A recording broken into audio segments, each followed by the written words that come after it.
3 millions. C'est le nombre d'arnaques sur Internet signalées en France en 2015.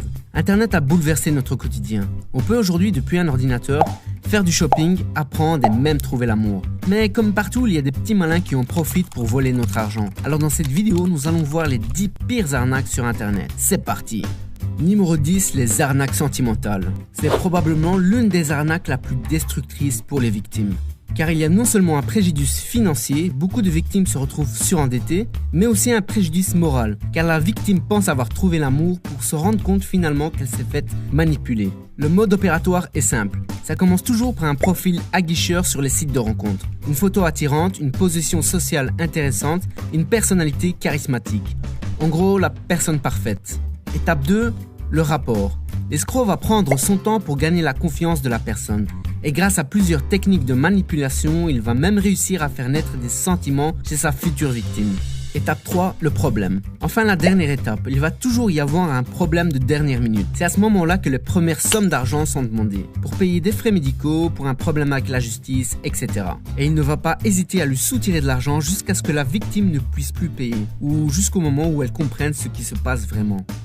Numéro 9, les arnaques aux petites annonces. Avec le succès qu'ont connu les sites de petites annonces ces dernières années, ça a attiré un bon nombre d'escrocs. Alors pour ces arnaques, il y a plusieurs variantes et ça n'arrête pas d'évoluer. Mais voici les plus populaires. Vous trouvez l'objet de vos rêves pour un prix très intéressant. Pour ne pas louper cette bonne affaire, vous payez rapidement et vous attendez la livraison. Seulement voilà, vous ne recevrez jamais votre objet. Tristement classique. Comme la précédente, vous vous intéressez à un objet. Sauf que cette fois-ci, c'est un peu plus subtil. L'escroc vous dira qu'il vous fait confiance et qu'il vous a déjà envoyé l'objet. Seulement quelques jours plus tard, il vous annonce qu'il y a un problème et qu'il faut payer des frais de douane ou autre chose. Et si vous payez, vous avez perdu. PayPal ou la fausse sécurité. Là, le vendeur vous propose de payer avec PayPal, un système de paiement très sécurisé. Il vous envoie un lien pour effectuer le règlement et vous voilà arnaqué. Pourquoi? Parce que le site sur lequel vous avez atterri n'est qu'une copie conçue par le fraudeur. Maintenant qu'il a votre mot de passe, il ne se gênera pas pour vider votre compte. Numéro 8. Le phishing ou le hameçonnage. C'est une technique couramment utilisée par les arnaqueurs du web pour récupérer soit vos coordonnées bancaires ou votre numéro de carte de crédit. La méthode consiste à vous envoyer un email en se faisant passer pour une société que vous connaissez bien, comme EDF, SFR ou même les impôts. Ils vont prétexter un problème de paiement ou un risque que votre compte soit clôturé, tout en insistant sur le caractère urgent. Paniqué, vous vous empressez de remplir le formulaire sur le faux site créé pour l'occasion. Et là, le piège se referme sur vous. Et encore une fois, ils ne vont pas se gêner pour vider votre compte. Numéro 7. Les arnaques aux dons.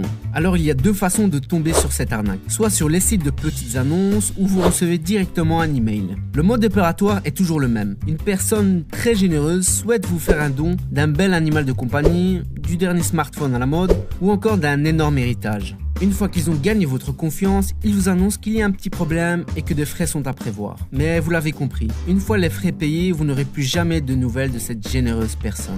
Numéro 6. Les HYIP. Voici l'une des arnaques la mieux ficelée qui peut rapporter très gros à ses auteurs. Les HYIP se font passer pour des sociétés d'investissement qui vous proposent de gagner de l'argent sans rien faire. Il vous suffit de leur confier votre argent et de récupérer les gains quelques semaines plus tard. Mais en réalité, aucun investissement n'est réalisé. C'est une simple chaîne de Ponzi. Les anciens investisseurs sont payés avec l'argent des nouveaux. Au début, les HYIP donnent vraiment de l'argent à leurs futures victimes. Mais c'est juste pour gagner leur confiance, les inciter à mettre plus d'argent et pour se tailler une bonne réputation pour attirer toujours plus de pigeons. Et une fois que leur caisse est bien remplie, ils clôturent le site et se barrent du jour au lendemain avec l'argent.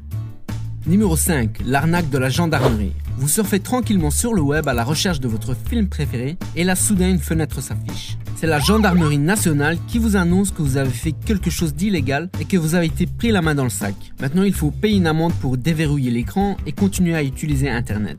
Évidemment, la gendarmerie n'a rien à voir avec tout ça. Ce sont juste des escrocs qui utilisent un script pour bloquer votre navigateur. Il suffit souvent de redémarrer votre ordinateur pour le débloquer. Numéro 4. Les abonnements forcés. Là, c'est une arnaque très subtile qui frôle l'illégalité. Ça commence toujours avec une offre très alléchante qui vous propose de tester un service payant gratuitement ou juste pour 1 euro. Vous vous laissez tenter, mais quelques jours plus tard, votre carte de crédit est débitée de presque une centaine d'euros. Vous vous demandez pourquoi?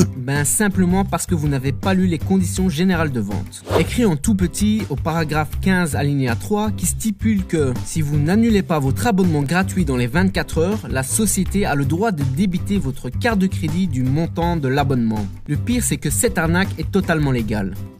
Numéro 3, les arnaques au SMS. Imaginez, vous recevez un SMS qui vous dit « Merci pour votre abonnement, le montant de 87,95 € a été débité sur votre carte de crédit. En cas de problème, veuillez contacter le service clientèle au numéro suivant. » Complètement paniqué, vous appelez immédiatement le service clientèle pour avoir des explications. Seulement voilà, en réalité c'est un numéro surtaxé qui va pomper tout votre argent.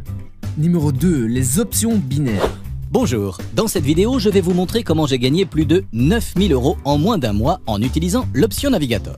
Vous êtes sûrement déjà tombé sur ce genre de publicité. Ce sont des pseudo-entreprises de bourse en ligne qui vous promettent de gagner de l'argent grâce à une méthode d'investissement infaillible. Seulement, en réalité, elles ne sont même pas liées à la bourse. Ils vont utiliser plusieurs stratégies pour vous faire recharger votre compte un maximum de fois et vous ne verrez plus jamais la couleur de votre argent.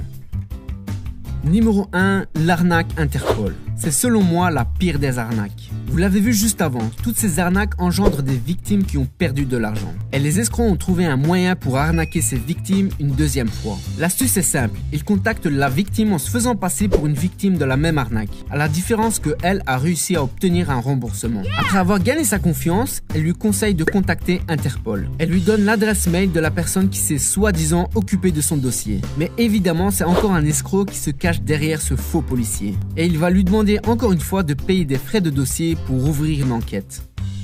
Et voilà, maintenant vous connaissez le mode opératoire de ces escrocs du web. J'espère que cette vidéo vous servira à éviter un maximum d'arnaques. En tout cas, moi je vous dis à la semaine prochaine. Ciao!